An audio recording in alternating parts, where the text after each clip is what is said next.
So folks, here we're ready to give the formula for arc length. Real quick, let's do the picture one more time.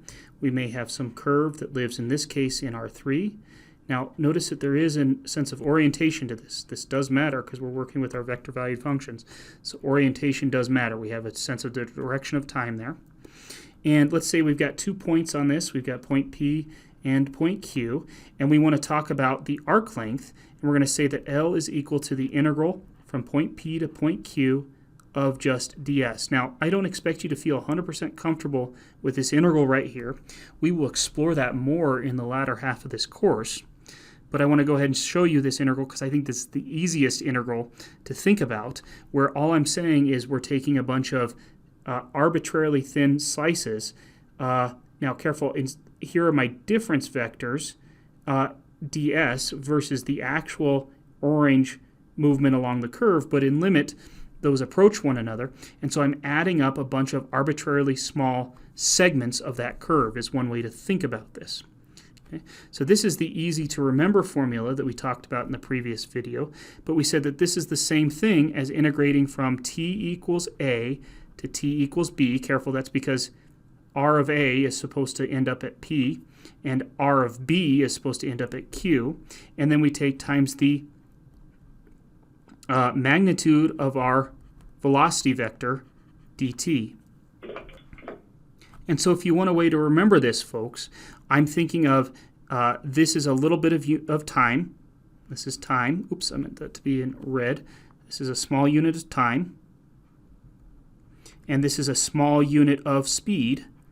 And what is the product of speed and time?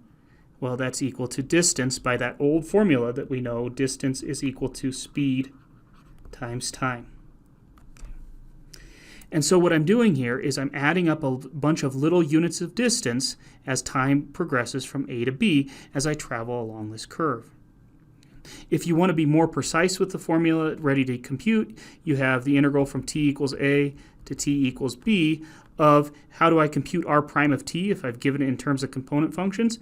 It would be, well, this would be f prime of t, g prime of t, h prime of t would give me r prime of t. So let's just say that r prime of t is equal to f prime of t, comma, g prime of t, comma, h prime of t.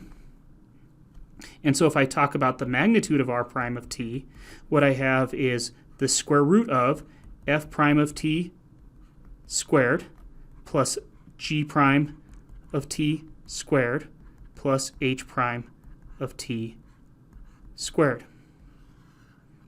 So if I want to give myself a nitty-gritty formula ready for computation, I would go ahead and put this speed component up inside the integral. So we've got f prime t squared plus g prime of t squared plus h prime of t squared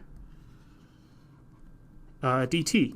But I feel like, personally, although this is what you will do, this is what you'll compute, I feel like when you look at this expanded formula, it's almost too much detail to see what we're really dealing with.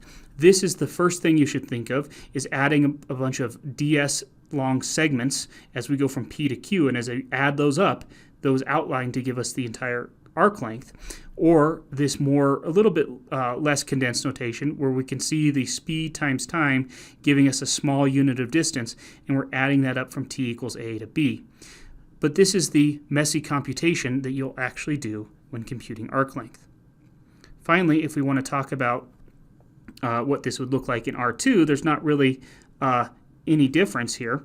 All we're going to do in R2 would be we take the integral from t equals a to t equals b, and jumping straight to the messy formula, we would have two component functions, right? Because in R2, r of t would just look like f of t, g of t. That's what a two-dimensional vector looks like.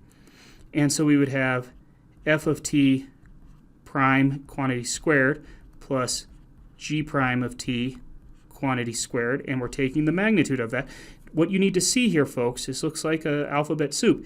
That is just the speed being multiplied to a small increment of time. Okay. If you wanted to do this in Rn, there's really no difference. This would be the integral from t equals a to t equals b. Again, this is for arc length. I guess I should have said that over here for arc length. And this is the square root of, and here rather than using f, g, and h, I'll number the component functions. The derivative of the first component function with respect to time squared plus, and we would have all the way up to the derivative of the nth component function of t squared dt. Okay. Folks, I'm going to need you to use this proof in our class, so please copy down this proof. We will talk about this more in class, but I want you to have already worked through the proof once, and then we'll go through it in class. And then I will join you in one last video here in just a moment.